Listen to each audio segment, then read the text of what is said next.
నమస్కారం. వార్తలకు స్వాగతం. ముందుగా ముఖ్యాంశాలు. జార్ఖండ్ వ్యవస్థాపక దినోత్సవం రజతోత్సవం సందర్భంగా ఆ రాష్ట్ర ప్రజలకు శుభాకాంక్షలు తెలిపిన రాష్ట్రపతి ద్రౌపది ముర్ము.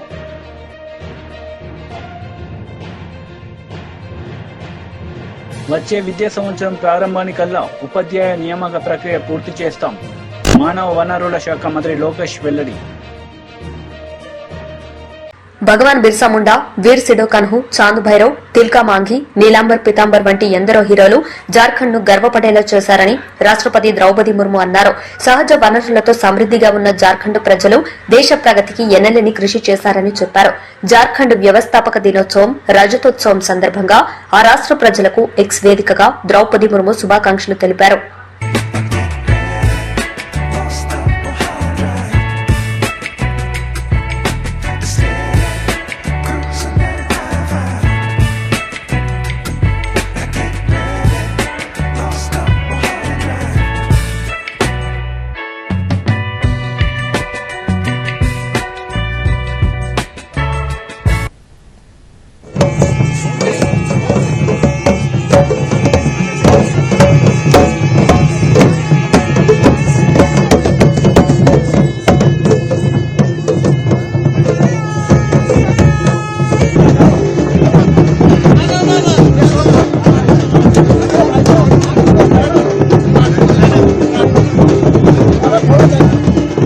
వచ్చే విద్యా సంవత్సరం ప్రారంభానికల్లా ఉపాధ్యాయ నియామక ప్రక్రియ పూర్తి చేస్తామని మానవ వనరుల శాఖ మంత్రి లోకేష్ వెల్లడించారు. అసెంబ్లీ ప్రశ్నోత్తరాల్లో డీఎస్సీపై సభ్యులు అడిగిన ప్రశ్నకు ఆయన సమాధానమిచ్చారు. ఉపాధ్యాయులకు బోధనేతర విధులేవి ఉండబోమని, వైసీపీ హయాంలో వారిపై పెట్టిన అక్రమ కేసులను ఎత్తేస్తామని లోకేష్ చెప్పారు.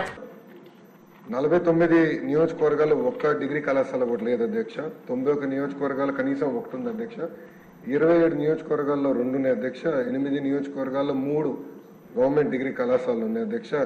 జనరల్ ప్రాక్టీస్ ఏంటంటే 20 కిలోమీటర్లు, 20 నుంచి 30 కిలోమీటర్లు కనీసం డిస్టెన్స్ ఉండాలి ఒక డిగ్రీ కళాశాల నుంచి ఒక డిగ్రీ కళాశాల నామ్గా పెట్టుకుని మనం వెళ్తున్నాం అధ్యక్ష. ప్రధానంగా పెద్దలు అన్నట్టు భీమిలీకి వచ్చే గల 2 డిగ్రీ కళాశాలలు ఉన్నాయి అధ్యక్ష. దాంట్లో మన భీమిలీపట్నం డిగ్రీ కళాశాలలో అడ్మిషన్ రేట్ 73% ఉంది. నగరపు వలసలో వచ్చేసి కేవలం 36% ఉంది అధ్యక్ష. ఇది ప్రధానమైన కన్సర్న్. నేను ఎందుకు చెప్తున్నానంటే అధ్యక్ష, ఇక్కడనే కాదు ఆంధ్ర రాష్ట్ర వ్యాప్తంగా కూడా చూస్తే డిగ్రీ కళాశాలలో అడ్మిషన్స్ రేట్ యావరేజ్ గా 50% కూడా దాటట్లేదు.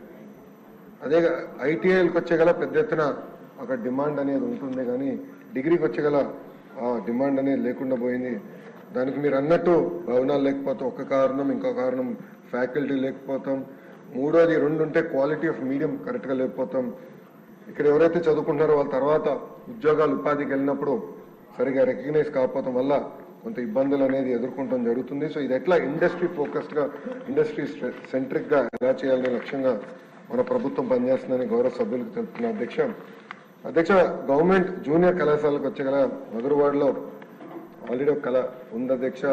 కళాశాల ఫస్ట్ ఇయర్ 128 మంది విద్యార్థులు ఉన్నారు. సెకండ్ ఇయర్ 84, 2 కలిపితే 212 మంది విద్యార్థులు ఉన్నారు అధ్యక్ష. ఇంకోటి వచ్చేది పద్మనాభం దగ్గర హై స్కూల్ ప్లస్ అధ్యక్ష, స్ట్రెంత్ 34 ఉంది అధ్యక్ష. దాన్ని కూడా నేను ఎక్స్ప్లెయిన్ చేస్తాను. దగ్గర వలసకొచ్చగల స్ట్రెంత్ అక్కడ లేకపోయినా, జూనియర్ కళాశాల అక్కడ లేకపోయినా భీమునిపట్నం దగ్గర ఉంది కనుక అది 5 కిలోమీటర్ల దూరం కనుక అక్కడ 709 మంది విద్యార్థులు ఉన్నారు. General first year 167, general second year 139, vocational first year 208, vocational second year 175 మంది ఉన్నారు అధ్యక్ష. సో దగ్గర వలస దగ్గర నుంచి చూస్తే 450 మంది విద్యార్థులు అక్కడికి వెళ్తున్నారు అధ్యక్ష. సో ఇది ఎందుకు చెప్తున్నానంటే ప్రధానంగా గత ప్రభుత్వం హై స్కూల్ ప్లస్ అని తీసుకొచ్చారు అధ్యక్ష. అంటే 11th 12th కూడా హై స్కూల్లోనే ఉంటుందని చెప్పారు అధ్యక్ష. కానీ ఇంటర్మీడియట్ ఎడ్యుకేషన్, ప్రత్యేకంగా మన రాష్ట్రంలో ఇంటర్మీడియట్ ఎడ్యుకేషన్కి స్కూల్ ఎడ్యుకేషన్ చాలా తేడా ఉంటుంది అధ్యక్ష. అది వాళ్ళు గమనించకుండా సరైన స్టాఫింగ్ ఇవ్వకుండా ఈ సంస్కరణ తీసుకొచ్చిన దానివల్ల మీరు చూస్తే కేవలం 34 మంది విద్యార్థులు ఉన్నారు. దానికోసం మేము చాలా సీరియస్గా బోర్డ్ ఆఫ్ ఇంటర్మీడియట్ ఎడ్యుకేషన్ మేము చాలా రిఫార్మ్స్ కూడా తీసుకొస్తున్నాం అధ్యక్ష. మీరు చూస్తే గత ప్రభుత్వం టెక్స్ట్ బుక్స్ కూడా ఇవ్వలేదు అధ్యక్ష. ఇంటర్మీడియట్ విద్యార్థులకి గత ప్రభుత్వం టెక్స్ట్ బుక్స్ కూడా ఇవ్వలేదు అధ్యక్ష. నేను మంత్రి అయిన తర్వాత తొలి నిర్ణయం తీసుకుని టెక్స్ట్ బుక్స్ ఇవ్వాలని నిర్ణయం తీసుకున్నాం. అంతేకాకుండా టీచింగ్ ని బలోపేతం చేయాలి, విద్యార్థుల్ని అసెస్ చేయాలి, ఏబిసి కేటగిరీ కింద అసెస్ చేసి ఏ విద్యార్థులకి అయితే అడిషనల్ సప్లిమెంటేషన్ అవసరం ఉందో వాళ్ళకి మెరుగైన బ్రిడ్జ్ కోర్సులు ఏర్పాటు చేసి వాళ్ళని ఎట్లా ఇంప్రూవ్ చేయాలని దానిపైన కూడా మేము వర్కౌట్ చేస్తున్నాం అధ్యక్ష. మీరు చూస్తే అధ్యక్ష, మన ప్రభుత్వం వచ్చిన తర్వాత బోర్డ్ ఆఫ్ ఇంటర్మీడియట్ అంటే మన గవర్నమెంట్ జూనియర్ కళాశాలలో 15,000 మంది విద్యార్థుల అడ్మిషన్స్ పెరిగింది అధ్యక్ష. గర్వంగా చెప్తున్నా 10% మన అడ్మిషన్స్ ఒకే సంవత్సరంలో పెంచడం జరిగింది అధ్యక్ష. నా పక్కనే గౌరవ మంత్రివర్యులు నారాయణ గారు కూర్చున్నారు. నారాయణ గారితో పోటీ పడే విధంగా అంటే వాళ్ళ సంస్థలతో పోటీ పడే విధంగా మేము ప్రభుత్వ ఇంటర్మీడియట్ కాలేజీని మనం తీర్చిదిద్దాలి, జూనియర్ కళాశాలని తీర్చిదిద్దాలి లక్ష్యంతో మేము పనిచేస్తున్నాం. మేము వాస్తవంగా మేము కూడా నేర్చుకుంటున్నాం. బెస్ట్ ప్రాక్టీసెస్ మార్కెట్లు ఏంటి, గైడ్స్ ఏంటి. ఇన్ఫాక్ట్ మంత్రి గారిని స్వయంగా నేను అడుగుతాం జరిగింది, మీరు ఇన్పుట్లు ఇవ్వండి, మేము మోడర్నైజ్ చేయాలనుకుంటున్నాం, సరైన మెటీరియల్ ఇవ్వాలనుకుంటున్నాం. అంటే గౌరవ మంత్రి గారు కూడా నిన్న మాకు ఒక వర్క్ షాప్ పెడితే గౌరవ మంత్రి గారు ముఖ్య అతిథిగా వచ్చి కొన్ని సలహాలు సూచనలు కూడా మాకు ఇస్తాం జరిగింది. ప్రధానంగా ఇంటర్కి వచ్చి గల కేవలం 2 సంవత్సరాలే కాదు, 9వ తరగతి నుంచి మీరు కార్యక్రమం మొదలు పెడితే బాగుంటుందని గౌరవ మంత్రి గారు కూడా నన్ను కోరటం జరిగింది. అంటే ఓరియంటేషన్ ట్రైనింగ్ చేస్తే బాగుంటుందని కోరటం జరిగింది. అందుకే అధ్యక్ష, commissioner school education, commissioner intermediate education ఇద్దరిని కూర్చుని హ్యాండ్ ఆఫ్ ఎలా జరగాలి, ఎప్పటి నుంచి మొదలు పెట్టాలి, ఎలాంటి మెటీరియల్ కావాలి, ఎలాంటి గైడ్స్ కావాలి అని దానిపైన క్షుణ్ణంగా మేము చర్చిస్తున్నాం. దాన్ని త్వరలోనే మేము అమలు చేస్తామని ఈ సభాముఖం మీకు హామీ ఇస్తున్నాను అధ్యక్ష. మన గంటా శ్రీనివాస్ గారు చెప్పినట్లు బిల్డింగ్స్, ఫ్యాకల్టీ, అదేవిధంగా రెసిడెన్షియల్ కళాశాల ద్వారా స్పీకర్ గారు కూడా నా దృష్టికి తీసుకొచ్చారు. దాన్ని చాలా సీరియస్ గా తీసుకుంటున్నాం అధ్యక్ష. నా ఆలోచన ఏంటంటే ఒక డాష్ బోర్డ్ ఏర్పాటు చేసి స్కూల్స్ అన్ని ఒక ర్యాంకింగ్ మెకానిజం పెడదామని. ఏ కేటగిరీ స్కూల్స్ ఏంటి, B category, C category, D category schools ఏంటి. సో డి కేటగిరీ స్కూల్స్ ని సి కేటగిరీ తీసుకురావాలి, సి కేటగిరీ స్కూల్స్ ని బి కేటగిరీ తీసుకురావాలి. ఇన్ఫ్రాస్ట్రక్చర్ ఒక భాగం అవుతే ఉపాధ్యాయులు అంటే ఎంతమంది ఉపాధ్యాయులు ఉన్నారు అది 2 భాగం, 3 భాగం అవుట్కమ్ ఏంటి అంటే ఫండమెంటల్ లెర్నింగ్ అవుట్కమ్స్ ఎంతవరకు ఉన్నాయి, పిల్లలు ఎంతవరకు పర్ఫామ్ చేయగలుగుతున్నారు, దానిపైన కూడా క్షుణ్ణంగా మేము అది టెస్ట్ కూడా ఏర్పాటు చేసి అది ట్రాన్స్పరెంట్ గా అటు పక్కన ఉపాధ్యాయులకి, ఇంకో పక్కన విద్యార్థులు తల్లిదండ్రులు కూడా తెలియజేయాలనే లక్ష్యంతో మేము పనిచేస్తున్నాం అధ్యక్ష. ఈ సభాముఖంగా గౌరవ సభ్యులు కూడా నేను కోరుతున్నాను అధ్యక్ష. డిసెంబర్ మొదటి వారంలో మెగా పీటీఎం ఏర్పాటు చేస్తున్నాం. గౌరవ సభ్యులందరూ దాంట్లో పాల్గొవాలని ఈ సభాముఖం కోరుతున్నా అధ్యక్ష. అంతేకాకుండా గౌరవ సభ్యులు కూడా నేను నోటు పంపిస్తాను అధ్యక్ష. ప్రతి సభ్యుడు కంపల్సరీగా ప్రభుత్వ పాఠశాలలకి నెలకి నీ పాఠశాల వెళ్ళి మాకు ఒక రిపోర్ట్ ఇస్తే ఆ రిపోర్ట్ చూసి మార్పులు చేర్పులు ఏం చేయాలో అనే దానికి నాకు ఫీడ్బ్యాక్ ఇస్తుంది అధ్యక్ష. ఎందుకంటే నేను ఒక్కరిని అన్ని ప్రభుత్వ పాఠశాలలు తిరగలేను. గౌరవ సభ్యులు ఒక 5 సంవత్సరాల్లో అన్ని ప్రభుత్వ పాఠశాలలు మీ కింద ఉన్న అన్ని ప్రభుత్వ పాఠశాలలు ఒక రౌండ్ కానీ వేయగలితే మీకు అవగాహన వస్తుంది, నాకు కూడా మీ రిపోర్టుల ద్వారా ఏం చేస్తే బాగుంటుందని కూడా నాకు కూడా తెలుస్తుంది అధ్యక్ష. దయచేసి ఇది గౌరవ సభ్యులు కూడా సీరియస్ గా తీసుకోవాలని ఈ సభాముఖంగా కోరుకుంటూ ఆ నోట్ త్వరలోనే గౌరవ సభ్యులకి నేను డైరెక్ట్ గా పంపిస్తాను. ఏక్ ఓంకార్ సందేశంతో మానవాళికి సమానత్వాన్ని ప్రబోధించిన సిక్కు మత స్థాపకులు గురునానక్ జయంతి సందర్భంగా జూబ్లీహిల్స్ నివాసంలో ముఖ్యమంత్రి రేవంత్ రెడ్డి సలహాదారు నరేందర్ రెడ్డితో కలిసి చిత్రపటానికి పుష్పాంజలి ఘటించారు. సంగారెడ్డి జైల్లో ఉన్న కొడంగల్ లగచర్ల రైతులను పరామర్శించిన బీఆర్ఎస్ వర్కింగ్ ప్రెసిడెంట్ కేటీఆర్ ఈ సందర్భంగా మీడియాతో మాట్లాడారు. మేము ఇక్కడ ఉన్న 16 మందిని కలిసినాం. వాళ్ళల్లో ఒక ప్రభుత్వ ఉద్యోగి ఉన్నాడు, ఒక పంచాయత్ సెక్రటరీ సోదరుడు పేరు రాఘవేంద్ర యాదవ్. ఆ తమ్ముడు చెప్తున్నాడు, అన్నా నేను మరి వీళ్ళు ఎట్లా పనిచేస్తున్నారో నాకు అర్థం కావట్లేదు. నేను ప్రభుత్వమే చెప్పిన కులగణన అనే కార్యక్రమంలో దినమంతా పాల్గొన్నా, వచ్చి ఆ సంఘటన జరిగినప్పుడు అక్కడ లేను. సాయంత్రం మొత్తం వేరే మండలంలో పాల్గొని నేను ఇంటికి వస్తే సాయంత్రం నన్ను గుంజుకపోయినారని చెప్తా ఉన్నాడు.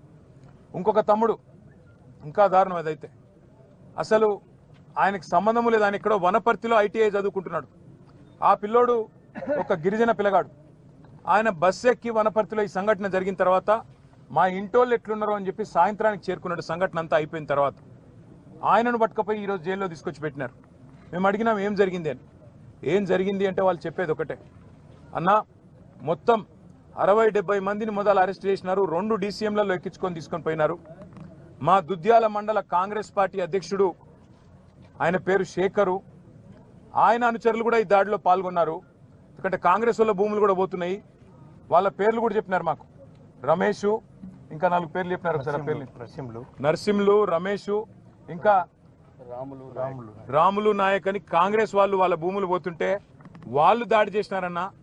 మొత్తం 70 మందిని తీసుకుపోయినారు. ముందు తీసుకుపోయినాక తిరుపతి రెడ్డి ఫోన్లో ఆదేశాలు ఇస్తున్నాడు. ఒక రాజ్యాంగేతర శక్తి, ముఖ్యమంత్రి అన్న కావడమే ఆయనకున్న అర్హత. ఆయనకి ఏ పదవి లేదు, ప్రజాప్రతినిధి కాదు. కలెక్టర్లు ఆయన ముంగట మోకరిల్లాల. ఇవాళ అధికారులు మొత్తం ఆర్డీఓలు, పోలీసోళ్ళు ఆయన చెప్పినట్టు ఆడాల. కొడంగల్కు ఆయన చక్రవర్తి, రారాజు. రేవంత్ రెడ్డి కాదు అక్కడ. రేవంత్ రెడ్డిది ఏం చెల్లదట, తిరుపతి రెడ్డిదే నడుస్తుందట. ఆ తిరుపతి రెడ్డి శిష్యుడు శేఖరు మండల కాంగ్రెస్ పార్టీ ప్రెసిడెంట్. ఈ 70 మందిని తీసుకపోతే 2 డీసీఎంలు ఎక్కించి తీసుకపోతే అందులో ఎవరెవరు బీఆర్ఎస్ వాళ్ళు వాళ్ళను మాత్రమే ఇవాళ 21 మందిని రిమాండ్కు పంపినారు. మిగతా వాళ్ళందరినీ ఇంటికి పంపినారు. అలా కాంగ్రెస్ వాళ్ళు దాడి చేసిన వాళ్ళల్లో ఇప్పుడు నేను చెప్పిన పేర్లు ఉన్నాయి, వీడియోలో కనబడతారు, మీరు చూడండి. వాళ్ళని మాత్రం ఇంటికి పంపి ఎవరెవరైతే బీఆర్ఎస్ వాళ్ళో వాళ్ళనే పెట్టండి జైల్లో అని చెప్పి ఈ దాడి మొత్తం బీఆర్ఎస్ వాళ్ళే చేయించిండ్రు. ఈ దాడి మొత్తం రాజకీయ దాడి, ప్రజలు చేసింది కాదు అనే ఒక కుట్ర ప్రభుత్వం చేస్తున్నది. అనుముల రేవంత్ రెడ్డి చేస్తున్నాడు. ఆయన అన్న అనుముల తిరుపతి రెడ్డి ఆ మండల కాంగ్రెస్ పార్టీ అధ్యక్షుడు చేస్తా ఉన్నాడు. వాళ్ళ బీఆర్ఎస్ వాళ్ళనే తీసుకొచ్చి జైల్లో పెట్టడం అంటే వాళ్ళ ఉద్దేశం ఒకటే, తమ చాతగాని తనాన్ని 9 నెలలుగా తమ ప్రభుత్వం విఫలమైన పద్ధతిని ఇవాళ దాచుకోవడానికి, ముఖ్యమంత్రి నియోజకవర్గంలో అధికారులకు జరిగిన పరాభవానికి ఇవాళ ఏం చెప్పాలనో తెలియక సిగ్గు లేకుండా దీనికి రాజకీయ రంగు పులిమి వాళ్ళని బెదిరించే ప్రయత్నం చేస్తూ ఉన్నారు. ఇంకా అరాచకం ఏంటంటే 21 మంది మొత్తం ఎస్సీ, ఎస్టీ, బీసీ రైతులు. ఒక ఆయన విష్ణువర్ధన్ రెడ్డి అని ఆయన కూడా ఉన్నాడు. ఆయన కూడా పాపం ఇంట్లో ఉన్నాడు. వాళ్ళందరినీ పిచ్చి కొట్టుడు కొట్టినారు, చిత్రహింసలు పెట్టినారు, 3rd డిగ్రీ టార్చర్ పెట్టినారు. కొడంగల్ సిఐ, కొడంగల్ ఎస్ఐలు, వికారాబాద్ ఎస్పీ ఆయన పేరు నారాయణ రెడ్డి, వీళ్ళంతా కలిసి వీళ్ళను చిత్రహింసలు పెట్టినారు. 3 గంటలు కొట్టినారు. ఒక్కొక్కరిని చూస్తూ ఉంటే ఇప్పుడే మా అక్క చెప్పినట్టు కాళ్ళు చేతులు కమిలిపోయి ఉన్నాయి. మేము అడిగినాం, మరి ఎందుకు మెజిస్ట్రేట్ ముంగట చెప్పలేదు, కొట్టినాడు ఎందుకు చెప్పలేదు అన్నాం. మీరు చెప్తే మళ్ళా కొడతాం, మీ ఇంటికి పోయి మీ ఇంటోళ్ళని కొడతామని చెప్పినారు. మిమ్మల్ని మళ్ళా కొడతాం, జైల్లో కొడతాం, ఇంటికి పోయి మీ ఇంటోళ్ళని కూడా కొడతామని చెప్పినారు. ఎంత అమానవీయంగా, ఎంత క్రూరంగా అంటే ఇంటి మీదికి వీళ్ళనేమో జైలుకు పంపినారు. ఇంటి మీదికి బందిపోట్లను పట్టుకరానికే, ఒసామా బిన్ లాడెన్ లాంటి తీవ్రవాదులను పట్టుకరానికే ఎట్లయితే కూంబింగ్ ఆపరేషన్ చేస్తారో 100 మంది పోలీసులు వచ్చి ఇంటింటికి పోయి తలుపులు, దర్వాజాలు తన్నుకుంటూ, గుద్దుకుంటూ, పగలగొట్టుకుంటూ, తాగి బూతులు మాట్లాడుతూ, కొంతమంది ప్రైవేట్ వ్యక్తులు, నేను పోలీసు వాళ్ళు అంటలేను, ప్రైవేట్ వ్యక్తులు కొంతమంది కాంగ్రెస్ పార్టీకి సంబంధించిన వాళ్ళు తాగి బూతులు మాట్లాడుతూ ఆ ఇండ్ల మీద దాడి కూడా చేయడం జరిగింది. అక్కడ ఉన్న మహిళలు, అక్కడ ఉన్న ముసలోళ్ళని భయభ్రాంతులు, పిల్లలని భయభ్రాంతులకు గురి చేయడం జరిగింది. వాళ్ళ రేవంత్ రెడ్డి కాంగ్రెస్ పార్టీ ఒకటి గుర్తుపెట్టుకోవాలా, భూమి మీద ఎవడు శాశ్వతంగా ఇక్కడే ఉండడానికి రాలే. నీ పదవి కూడా 5 ఏళ్ళే. అందులో మీ ఢిల్లీ వాళ్ళ కోపం వస్తే రేపో ఎల్లుండే తీసి పారేసినా కూడా దిక్కులేదు నీకు. నేను ఒకటే గుర్తు చేస్తున్నా, రేవంత్ రెడ్డి చక్రవర్తివి కాదు, నువ్వేమి రాజువు కాదు, నువ్వేమి పెద్ద నియంతవు కాదు. నీలాంటి వాళ్ళు చాలా మంది వచ్చిండ్రు, చాలా మంది వస్తారు ఇంకా భవిష్యత్తులో. ఒకటి మాత్రం పక్కా, పేదవాళ్లతోని, ఎస్సీ, ఎస్టీ, బీసీలు, చిన్న సన్నకారు రైతులు ఉన్న మొత్తం భూమిని నేను గుంజుకుంటా, ఏమన్నా చేస్తా, నేను కొడంగల్ మాత్రం మా అల్లునికి ఫార్మా కంపెనీ పెట్టిస్తా అంటే ఇది తెలంగాణ సమాజం మాత్రం తప్పకుండా తిరగబడుతుంది. గోపాలపురం శాసనసభ్యులు శ్రీ మద్దిపాటి వెంకటరాజు జన్మదిన ఉత్సవాలు నల్లజర్లలో ఘనంగా జరిగాయి. 2 టన్నుల కేక్ కట్ చేసి అభిమానులకు తినిపించారు.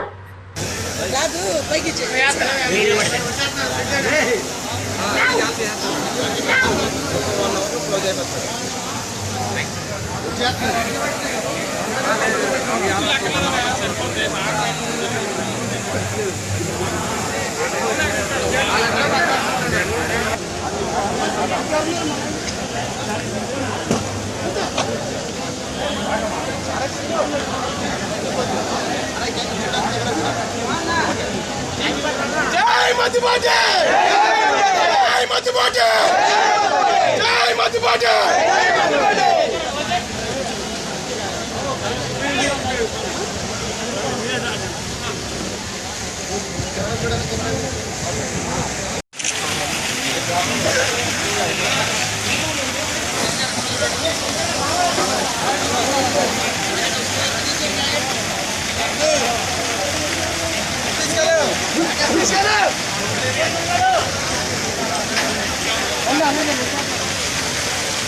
హైదరాబాద్ లో కర్మన్ ఘాట్ ధ్యానాంజనేయ ఆలయంలో మంత్రి పొన్నం పూజలు నిర్వహించారు. కార్తీక పౌర్ణమి సందర్భంగా ధ్యానాంజనేయ స్వామిని దర్శించుకున్న మంత్రి పొన్నం ప్రభాకర్ మీడియాతో మాట్లాడారు.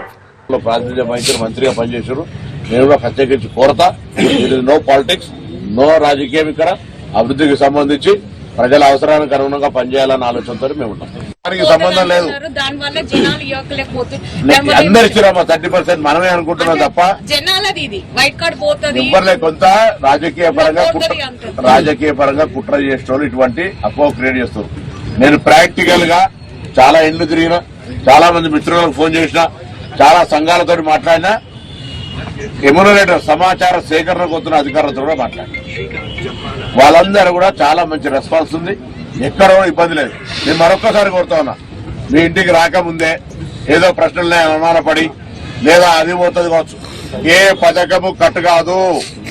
నూతనంగా పథకాలు వస్తాయి, నూతనంగా ప్రజలకు న్యాయం జరుగుతుంది. అర్హత కలిగిన వాళ్ళందరూ కూడా ఇంకా కొత్తగా లాభం చేసే ప్రయత్నం చేస్తాం. సమాచారం గోప్యంగా ఉంటది. దయచేసి దీనికి ఎవరు కూడా అపోహ పడద్దని సందర్భం విజ్ఞప్తి చేస్తాం. దానికి సంబంధం లేదు. అందరు ఇచ్చిరామా 30% మనమే అనుకుంటున్నాం తప్ప ఇవ్వలే. కొంత రాజకీయ పరంగా కుట్ర చేసేటోళ్ళు ఇటువంటి అపోహ క్రియేట్ చేస్తారు. నేను ప్రాక్టికల్ గా చాలా ఇండ్లు తిరిగిన, చాలా మంది మిత్రులకు ఫోన్ చేసిన, చాలా సంఘాలతో మాట్లాడినా, ఎమ్యూనరేటర్ సమాచార సేకరణ కోతున్న అధికారులతో కూడా మాట్లాడినా వాళ్ళందరూ కూడా చాలా మంచి రెస్పాన్స్ ఉంది. ఎక్కడో ఇబ్బంది లేదు. నేను మరొక్కసారి కోరుతా ఉన్నా, మీ ఇంటికి రాకముందే ఏదో ప్రశ్నలనే అనుమానపడి లేదా అది పోతుంది కావచ్చు. ఏ పథకము కట్ కాదు. నూతనంగా పథకాలు వస్తాయి, నూతనంగా ప్రజలకు న్యాయం జరుగుతుంది. అర్హత కలిగిన వాళ్ళందరూ కూడా ఇంకా కొత్తగా లాభం చేసే ప్రయత్నం చేస్తాం. సమాచారం గోప్యంగా ఉంటది. దయచేసి దీనికి ఎవరు కూడా అపోహ పడద్దని సందర్భం విజ్ఞప్తి చేస్తాం. తప్పకుండా చెప్తాం. కేసీఆర్ దారిలోనే రేవంత్ రెడ్డి ప్రభుత్వం కూడా కొనసాగుతుంది. అనుకుంటున్నాం, వేరే వాళ్ళని అనుకుంటున్నాం. ఏం లేదు. చాలా ప్రజలు తప్పకుండా నియంతృత్వం నుంచి ప్రజాస్వామ్యంకు వచ్చి ప్రజాస్వామ్య పద్ధతి నడుస్తుంది. ప్రజాస్వామ్యం నడవంగా కూడా ఇష్టం లేని వాళ్ళు ఉంటే వాళ్ళకి నడుస్తుంది. ఎందుకంటే మీకు ఒక మాట చెప్తా, మల్లన్న సాగర్ లో ఉద్యమం జరిగేటప్పుడు మహిళలను చూడకుండా ప్రజల్ని కొట్టిండ్రు. కానీ ఏ ఒక్క పౌరుడు ఆ పౌరుణ్ణి మేము రెచ్చగొట్టి. ప్రపంచ ప్రఖ్యాతిగాంచిన అలెగ్రో మైక్రో సిస్టమ్ కంపెనీ రాష్ట్రానికి రావడం సంతోషకరమని ఐటీ శాఖ మంత్రి దుద్దుళ్ల శ్రీధర్ బాబు అన్నారు. ప్రభుత్వ ప్రోత్సాహం వల్ల అంతర్జాతీయ కంపెనీలు రాష్ట్రంలో పెట్టుబడులు పెట్టేందుకు ముందుకు వస్తున్నాయన్నారు. రాష్ట్రంలో ఈవీ సెమీ కండక్టర్లకు సంబంధించి R&D సెంటర్ను కంపెనీ ఏర్పాటు చేయనున్నట్లు వెల్లడించారు. సంస్థ ద్వారా ముందుగా 500 మందికి ఉద్యోగావకాశాలు లభిస్తాయన్నారు. To the Allegro Microsystems, who made a decision to put up their R&D center in Hyderabad. This R&D center primarily will be employing about nearly 500 people in their center. And about Allegro Microsystem, the CEO, Mr. Vinit Nargol Wala, is the CEO. Will come here. He would like to try to share his company's profile, but this is a big global company which are into microsystem, which they are into EVs.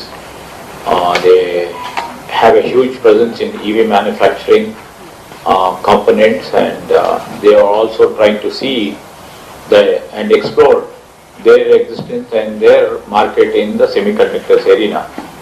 And they have seen much market is available in India, especially in Hyderabad, and that is the reason that they have, shared with us. And on behalf of our government, on behalf of our industry department, we gave all the assurance that we will be supporting this R&D center of Allegro Microsystem. On this occasion, I would like to congratulate and thank Allegro Microsystem for showing the confidence on the state of Telangana, on our government, and I wish you all the best and good luck. Now I would like to request Mr. Vinit Ji, who is the CEO of Allegro Microsystem, to say a few words. Employees and pensioners wing రాష్ట్ర అధ్యక్షులు నలమరు Chandrasekhar Reddy press meet నిర్వహించారు. ఈ సందర్భంగా పలు అంశాలపై ఆయన మాట్లాడారు. మరి టీచర్ ఉద్యోగాలన్నీ కూడా డిసెంబర్ లోపల మేము కంప్లీట్ చేస్తాము అని చెప్పారు. కానీ అలాంటి దాఖలాలు ఎక్కడా కనపట్లా. మరి ఎప్పుడు కంప్లీట్ చేస్తారు? ఇంతవరకు డిఎస్సి నోటిఫికేషన్ షెడ్యూల్ కూడా ప్రకటించలేదు.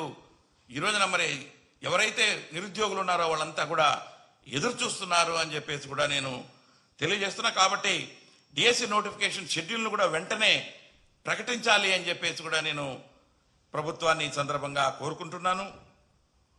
అదేవిధంగా మరి ప్రభుత్వ ఉద్యోగస్తులందరూ కూడా వాళ్ళు పనిచేస్తున్నటువంటి ప్లేస్లలో వాళ్ళకి ఇళ్ల స్థలాలు మంజూరు చేస్తాము అని చెప్పేసి కూడా ఈనాడు ఉన్నటువంటి ముఖ్యమంత్రి గారు ఇంతకుముందు చాలా దఫాలుగా తెలియజేశారు.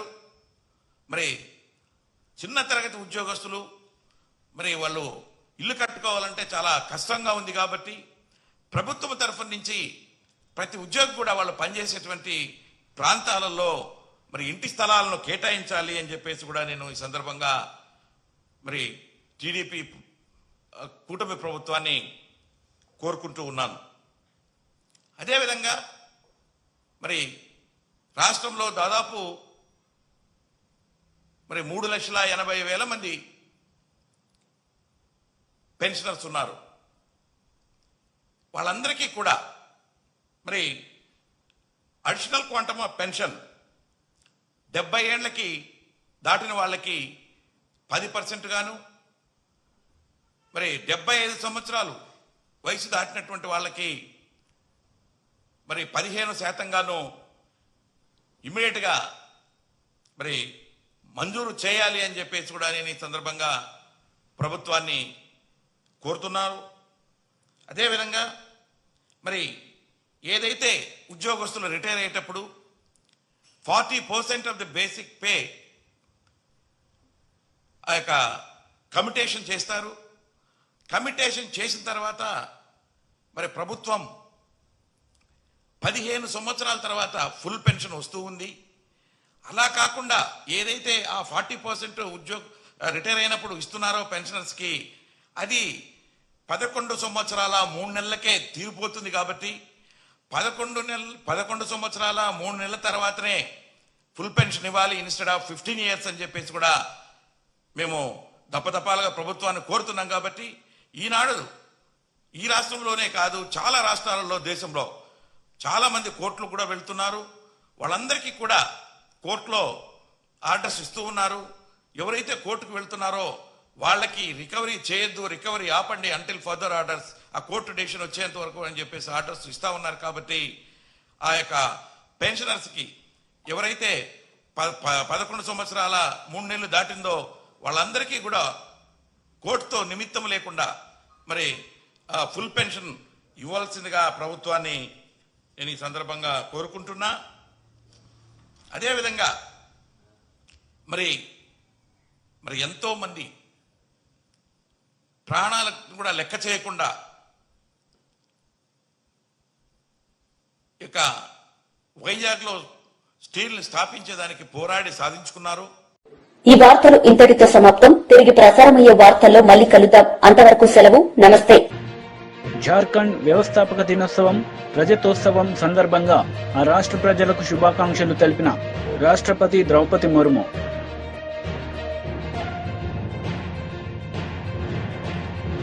వచ్చే విద్యా సంవత్సరం ప్రారంభానికల్లా ఉపాధ్యాయ నియామక ప్రక్రియ పూర్తి చేస్తాం.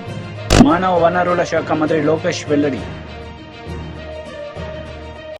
వార్తలు ముగించే ముందు ముఖ్యాంశాలు మరోసారి.